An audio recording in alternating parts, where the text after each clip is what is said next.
In your experience and in talking to your peers, how is fundraising and philanthropy for Native American issues different from other cause areas? Is it more challenging? Is it the same? What are some of those conversations like? I think that the way that it's different is that whenever we enter a conversation, there are many times when we have to start at a base level to get through some of those stereotypes or that lack of knowledge. I think that in this country, visibility, invisibility, erasure of our story, Mm, the story that we've been told is not necessarily the true story, right? So I think our starting point when we enter a conversation is much different than maybe other demographics. We're seen as these historical stoic beings or people that there are school systems out there who actually teach that we all died, that we were all killed yeah. off. And my son came home and told me that, when he was in eighth grade.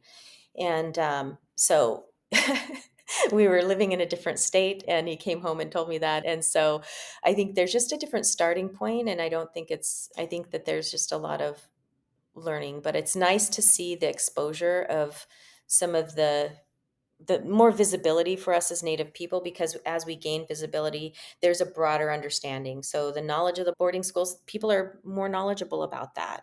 And Mm, I would say that's the biggest difference when entering conversations with some of our funders.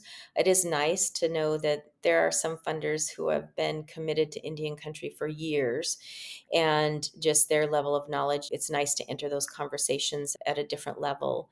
I would say that's probably the biggest challenge, is just getting past some of those conversations. But also I think it's exciting to see more trust-based philanthropy coming into play.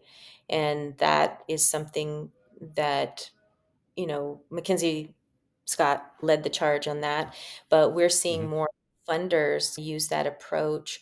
Even some of our longtime funders, they're coming to us, and even though they have their criteria, they come to us and say, how do you see yourself using this funding this year?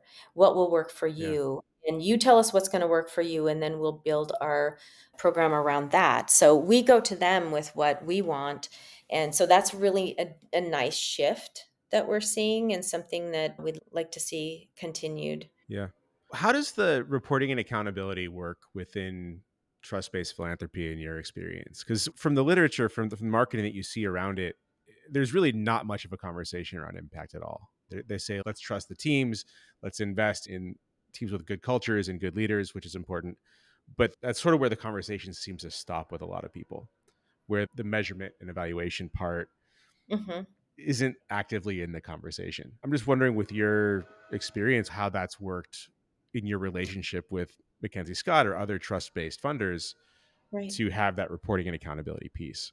I think we're ending up a little bit more in the middle, honestly, because historically, what we've seen is just such a burden on nonprofits on this reporting. And Yeah. there's so much reporting that needs to be done that it takes away from the time to do the work. So I think that for a long time, that was the case. And then you have Mackenzie Scott and other philanthropists who come in, and they do the vetting and the impact evaluation up front. So they have to say, do you really have an impact before I even Mhm. invest in you? And there is a smaller amount of reporting, certainly. But then what I'm seeing now is that funders can come in and say, okay, what do you want to do? What are your goals this year? Where do you want this money to go?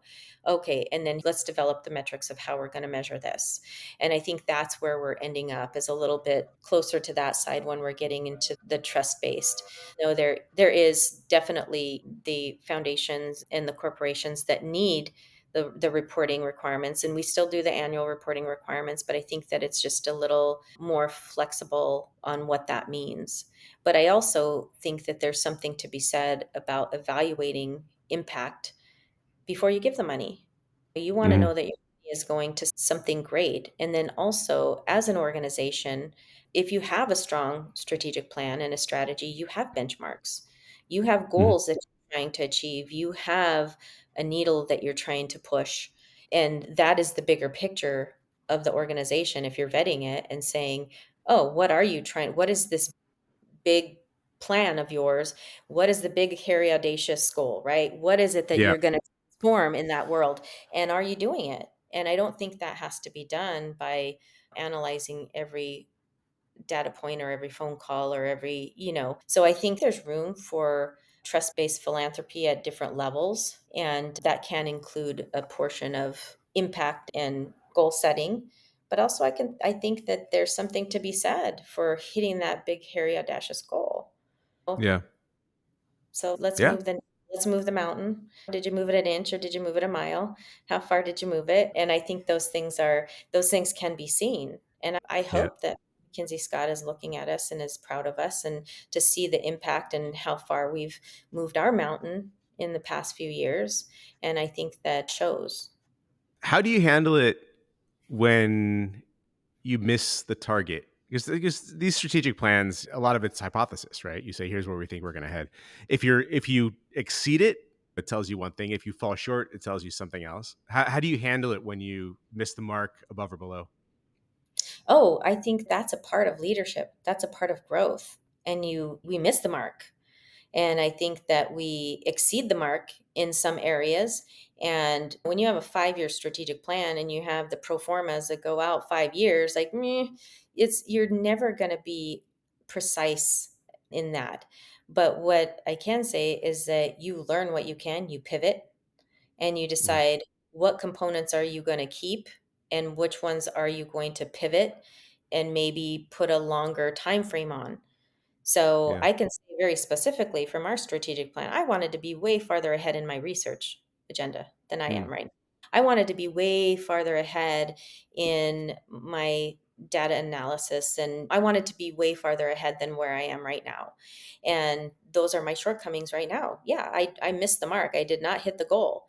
However, we're killing it in other areas, right?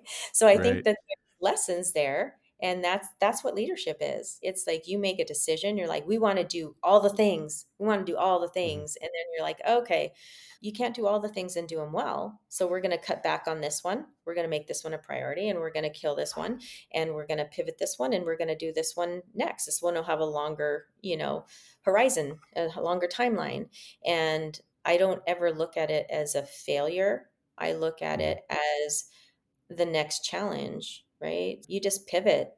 And I think that with any that's just yeah, that's a part of becoming great is you have to have your bumps in the road, and you learn that some things take a little longer and take a little more time to be able to develop. And but if you don't have the big goal, you're definitely not going to hit it if you don't have it. How's that conversation been with donors in areas where it's fallen short of expectation? I have not had any negative repercussions. I Mm. think that mostly when funders come in and say, "What do you want to fund?" I'm not giving them our shortcomings to fund. I am not I'm like, Fair. "Hey, we need support here, here, and here," and I've learned over the past 2 years, we need to do a little more work. So we may Yeah. ask them to then fund the portion of that that sets up a stronger infrastructure to be able to do that. But I'm not telling them the organizational goal of being from one to 50 in 3 years. I'm telling them, okay, we're going from 1 to 20, and will you help us Right. get there? So it takes being honest with yourself as an organization and allowing your leadership team to have those honest conversations about where you are, to say, I think that's part of it. As a strong leadership is making sure you have a strong team under you who is not going to lie to you and say, "Oh yes, everything's great," to Mhm. say, "Ooh, you're not doing good here, so let's re-strategize." And that's where we advocate for more support for those shortcomings, and we slow down and ask for it at a different level. And we don't ever ask a partner to jump in at 50. We're honest about where we're at.